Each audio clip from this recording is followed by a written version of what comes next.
I'm going to show you how you can easily fix Discord mic working but no one can hear me. First, ensure your microphone is set as the default input device in both your operating system and Discord.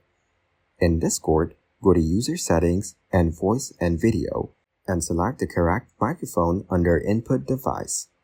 In Discord's Voice and Video settings, set the input sensitivity correctly.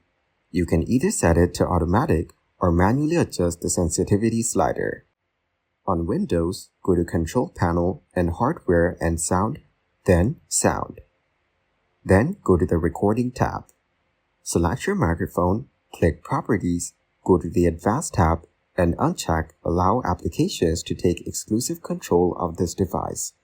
In Discord, go to User Settings and Voice and Video and click on Reset Voice Settings at the bottom of the page to reset all voice settings to default.